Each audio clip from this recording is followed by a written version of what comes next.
Well, thank you, Sarah and Les, for inviting me in this morning, and thank you, everybody, for having me. Good morning. Good morning. Oh, that's a greeting. I could work with that. The caffeine clicked in. Welcome, everybody online. I think I have 20 minutes to talk, so we're good till 10 o'clock. Everybody's cell phones are on mute or off.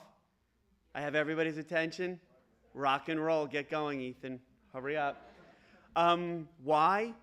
Because I said so. The first question that comes up, whether I'm teaching in colleges and universities or talking to groups of entrepreneurs, is why do I need a strategy for going online?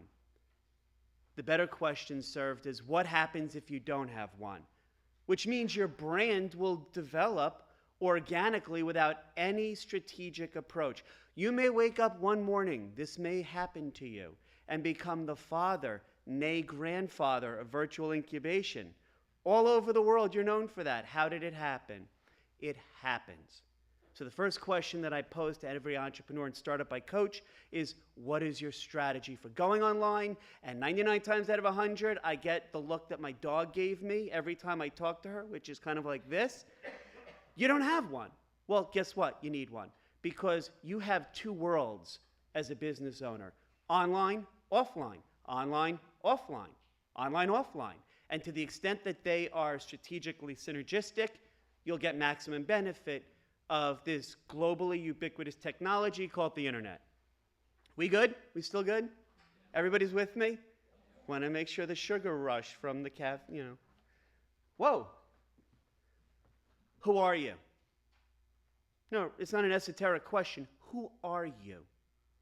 When you go out to a networking event, it's easy. Hi, my name is.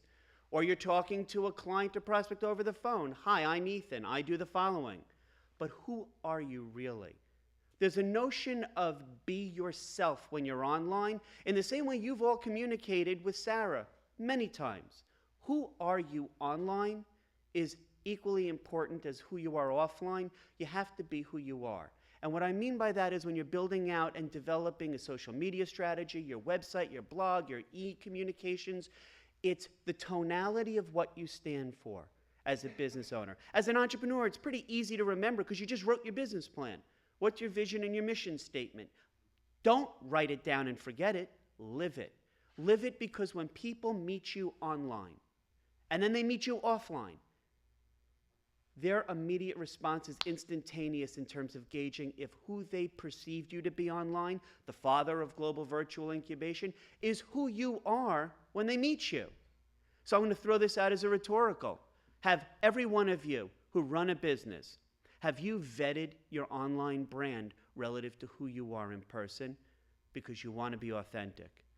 And that's more of a takeaway from this morning's event. And as subsequent speakers talk to you this morning about technology and embracing the cloud, using the internet, using social media, using online marketing, it gets back to, please do not get bogged down in the technology. You use Hootsuite today, Social Mention, TweetDeck tomorrow. The technology constantly changes. Screw the technology. Get back to the concept of why you're going online in the first place.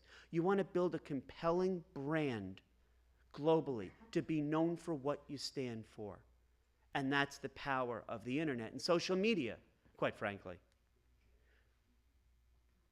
This is it. Who you are. Look, I'm a business coach. If you turn in any direction in New York City where I'm based out of and spit, you'll hit 5 coaches. What's your unique selling proposition? We laugh, but what's your competitive advantage in the marketplace? Be who you are. I had a t-shirt made for my daughter. She's applying to high schools. Woohoo! Be who you are. Everyone else is taken. Don't try to emulate the people who lead your industry. Don't try to emulate, I'm sorry, hate to break it to you, there's only one Tony Hsieh at Zappos. There's only one Sir Richard Branson. That's either good or bad. It is. Be who you are. In terms of developing a brand, that's the most critical thing you can think of for getting your brand extended online. Have fun. Have you ever gone into a LinkedIn group and read a discussion and people are about as serious as watching paint dry? Don't use the excuse that you run a bookkeeping or an IT consulting service. We have to be serious. I get it, you're an actuary, you have to be serious. Not all the time.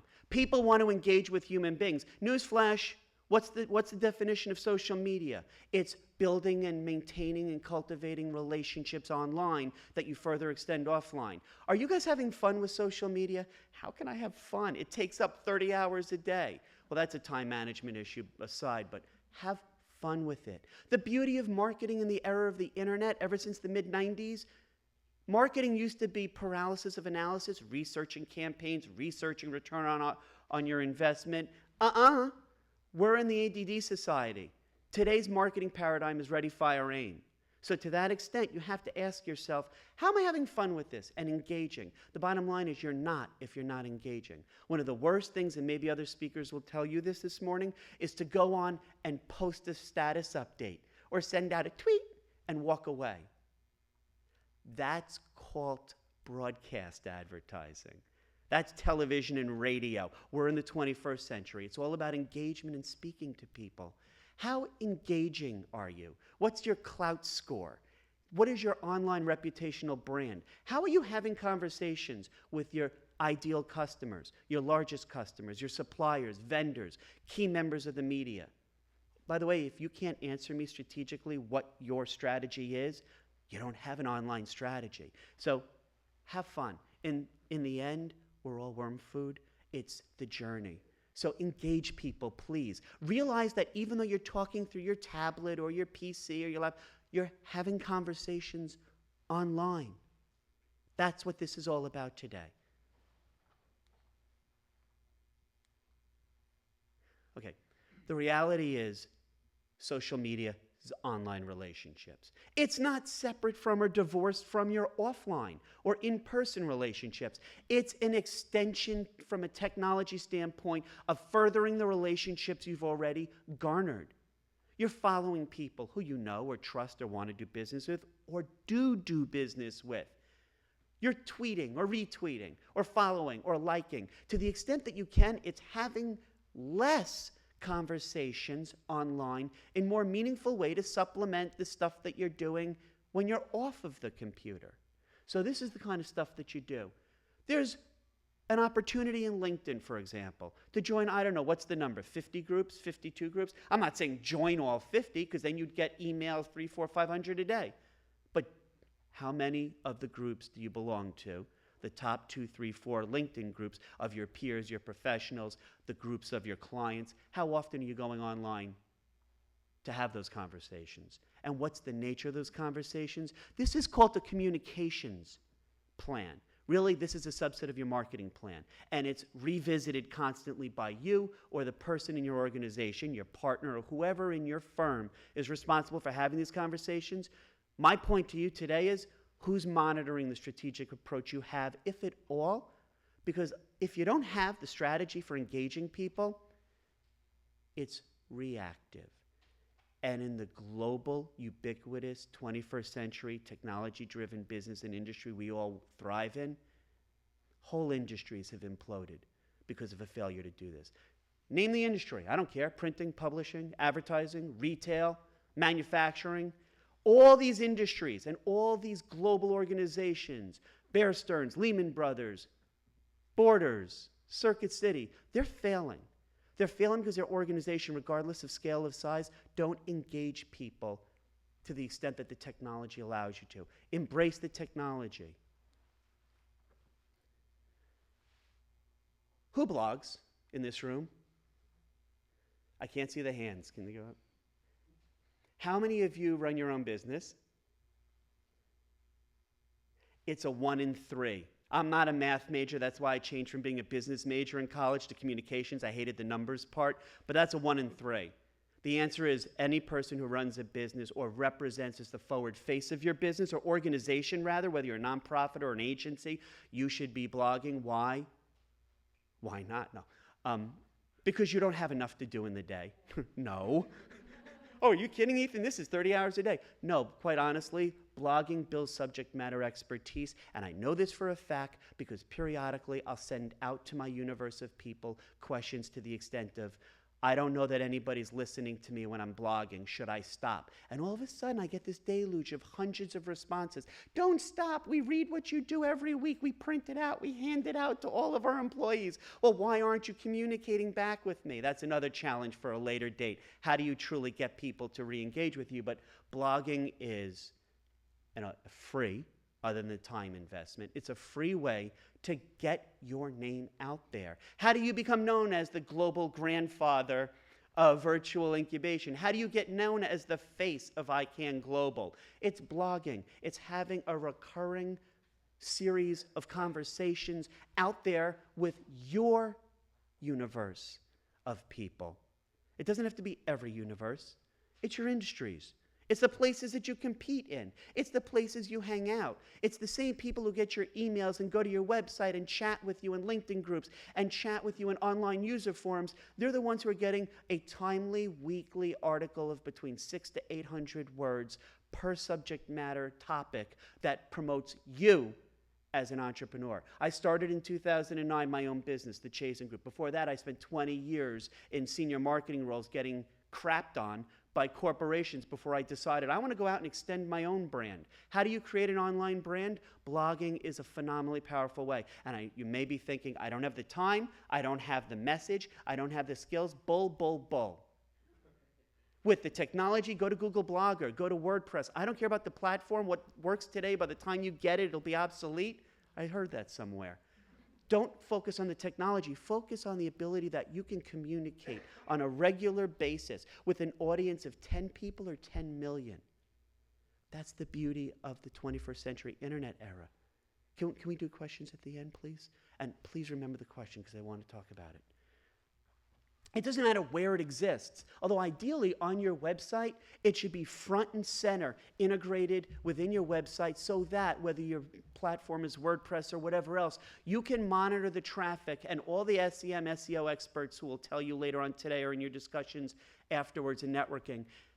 It doesn't matter what the platform is. What matters is you see where they're coming from to come check you out, how long they're staying with you, how often they come back. I mean, there's other permutations of that. And also, how they comment back and forth with you as you talk about things that are of interest to and you share your passion with them.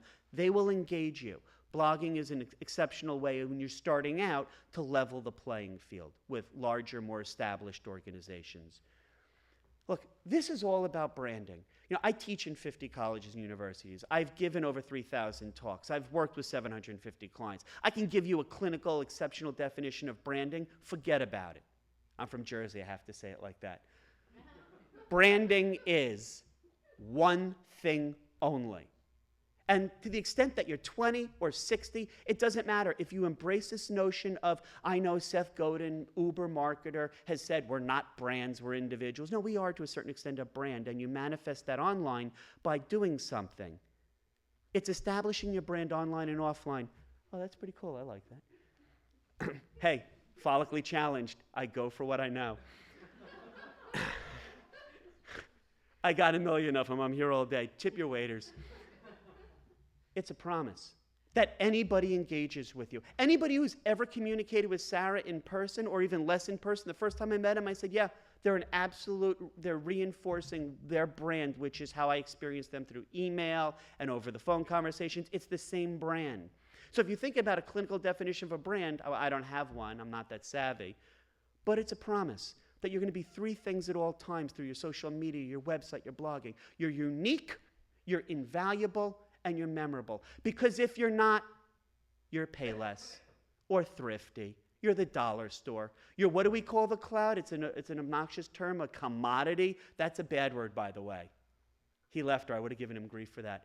We're a commodity unless we make a promise through our brand. And the importance of branding online through your social media and building an online brand is that it fits in with your overall strategy of don't talk about what you do as much as share what other people you know do. That's what branding online is. I don't have $1 million definition. I have a $1.99 definition, but it works for every organization. post-startup, startup, entrepreneur, established firm, the extent to which you take the onus of viewership, when you take the spotlight off yourself and promote your clients, promote your prospects, promote your vendors and partners, it's all about building a relationship. Oh, there you are. It's not a commodity. Like you said, I'm all over it. We're triangulating, baby. You're not effectively utilizing and extending your online brand, unless you bring into the fold, into your farmhouse, all of the relationships that you have. It's retweeting, it's reposting, it's liking. That's the whole point of social media. I keep going to Clout as the example, but any online brand management tool will give you a numeric score based on the extent, and everybody uses Clout, knows this is the model. You get a score of 1, which is you're almost a social 0, to 100, which means you're close to being YouTube or Google. Somewhere in between is you in terms of your online presence. And a lot of your brand and how far you extend it online is predicated on one simple strategy: promoting others who have relationships with you. And ultimately, if you're known, and by the way, this is why it's great to be a meetup group host, just as an anecdotal thought about networking, is the extent to which you bring relationships together has a direct monetary positive impact on the sustainability of your business. Those who don't embrace this notion of branding and promoting others, they fail, because their whole business model is skewed towards, this is what I do. Nobody cares what you do. Sorry, this is the age-old marketing dilemma. People only care about how they can help, how you can help. Amen, Sister Soldier. So first of all, and why am I saying this today? Because 9 out of 10 entrepreneurs do this incorrectly. They're engaged on social media, but somehow they let discussions of political discourse, sexual orientation, the state of education in this country, we all know what the problems are. Unless you're a social advocate, unless you do volunteer work, unless you run a not-for-profit, there are certain issues that you shouldn't address. So be nice. Play nicely in the sandbox. I can't tell you how important it is when people who challenge you and your opinions, they're attacking your brand. Once you go online and you do a Google or Bing or Yahoo search on your first name, last name in brackets, guarantee you're out there. You now have a responsibility to yourself to manage that brand. So the question becomes, what are people talking about when it comes to your business? You can go to a company rant site like Glassdoor. These other employee rant sites and these other company rating sites. The point is, engage people in civil discourse, and when somebody else is not reciprocating, you immediately want to respond. I can't tell you how many times I've had conversations that suggest that people go offline when we're in a LinkedIn group and there are over 10,000 members. Once your brand is out there, it needs to be managed.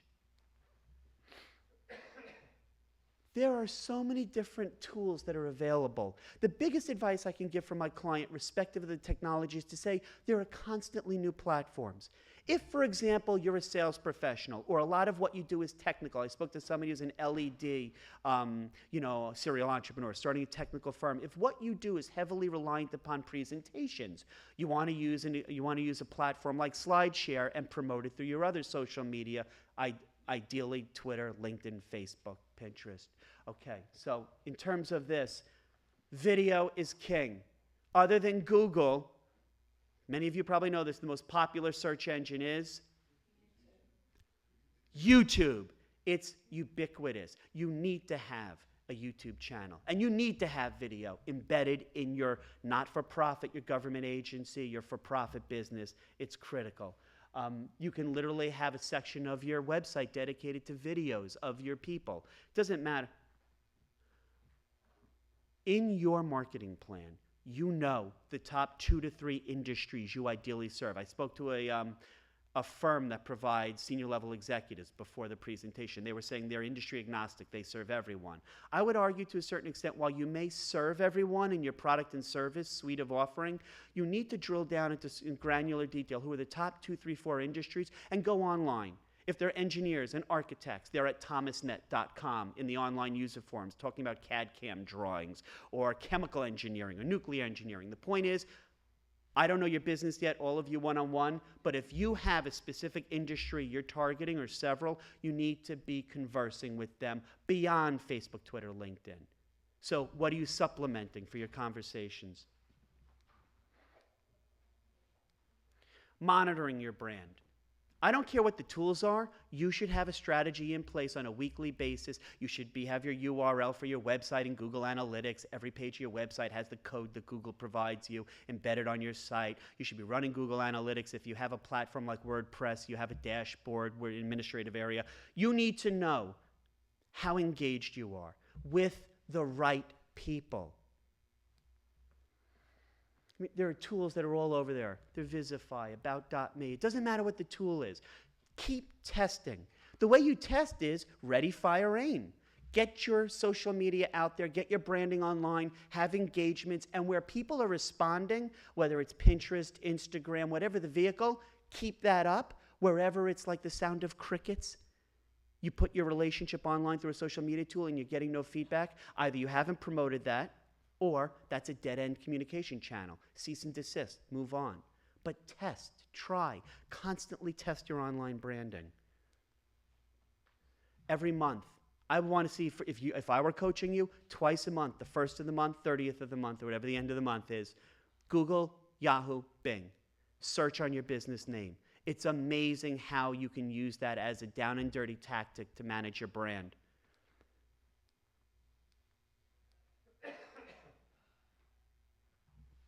Google Plus, Yahoo, Twitter. It doesn't matter what tool you're using. I'm sorry, this is too large, but it's my Google Plus account.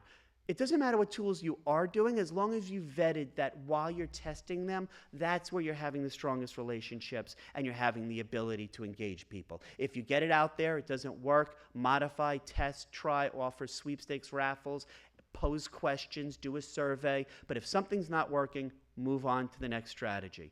The point is, you need a strategy.